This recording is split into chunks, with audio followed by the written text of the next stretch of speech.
ఈ రోజే డౌన్లోడ్ చేయండి. మీ ఫేవరెట్ షోస్ చూడండి. నీకు తెలియదు పల్లవి, నేను బెట్టింగుల్లో మా నాన్నగారు దాచుకున్న సేవింగ్స్ మొత్తం పోగొట్టేశాను.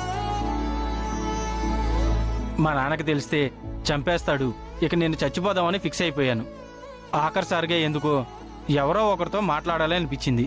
నా ప్రాబ్లం షేర్ చేసుకోవాలనిపించింది. అదే టైంలో ఆవిడెవరో తెలీదు ఎఫ్ఎంలో గలగలా విత్ కోకిలా అంటూ మాట్లాడడం మొదలుపెట్టింది. అయితే అది నువ్వేనా? ఇంతకీ తనిచ్చిన సలహా ఏంట్రా? ఏముంది, తప్పు చేసావు కాబట్టి ఓపెన్ గా మీ నాన్నగారి దగ్గర ఓపెన్ అయిపో. ఇంకెప్పుడు ఇలాంటి తప్పు జరగదని చెప్పు.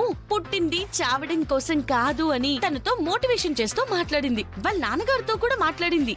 దాంతో ఆయన రియలైజ్ అయ్యాడు. అంతే కదంజీ? అవును, యాజిటీజ్గా ఇదే జరిగింది. అంతా తెలిసినట్టుగా మాట్లాడుతున్నావేంటి?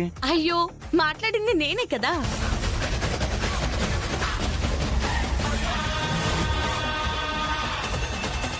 ఏంటి, రేడియో స్టేషన్లో ఆర్జేగా మాట్లాడింది నువ్వా?